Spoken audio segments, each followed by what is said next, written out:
اولا در رابطه با ایران، بله اینا دنبال این هستن که اسنپبک رو که انجام دادن یک بار دیگه از نظر نظامی شانسشون رو علیه ایران امتحان کنن.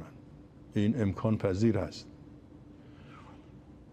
هرچند که آمادگی نیروهای مسلح ما با سرعت در حال افزایش هست و این میتونه نقش بازدارنده داشته باشه و حوادثی در خود اسرائیل ممکنه به وجود بیاد که باز این طرحی که اینها علیه ما دارن برای بار دوم خودشون تست کنن باز این انجام نشه. اینا امکان پذیر. یا کاری که میخوان در عراق انجام بدن اگر زودتر از ایران انجام بدن ممکن اونجا توی باطلاقی گرفتار بشن که باز این کار صورت نگیره، ولی جز خواسته هاشون هست. اما آیا موفق میشن؟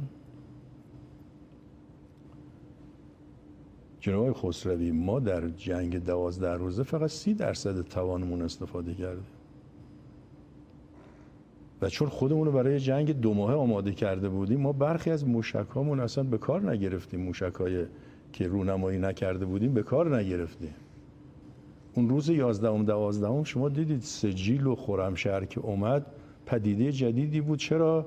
چون این موشک اولا از این دیوار آهنین پدافند هوایی رد میشد و سر موشک باز میشد. 80 بمبلت از این در می اومد و به 80 نقطه سرزمین‌های اشغالی تو سر اسرائیل میخورد و اینا منفجر میشدن.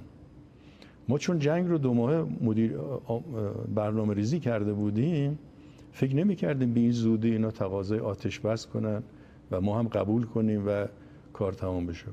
مطمئن باشید اگر جنگ 2 ماه طول میکشید امروز خبری از اسرائیل نبود. پس ما 30% بیشتر از توانایی‌هامون رو وارد جنگ نکردیم. اما اگه دوباره اینا شروع بکنن ما از همه ظرفیت‌هامون استفاده میکنیم. پس ببینید قطعاً اگر اینا دوباره شروع کنن جز اشتباهات فاجعه آمیز برای اونها خواهد بود. ما خطوط قرمزمون رو تغییر میدیم. مسائلی هست که من الان مصلحت نیست فعلا وارد اونها بشم.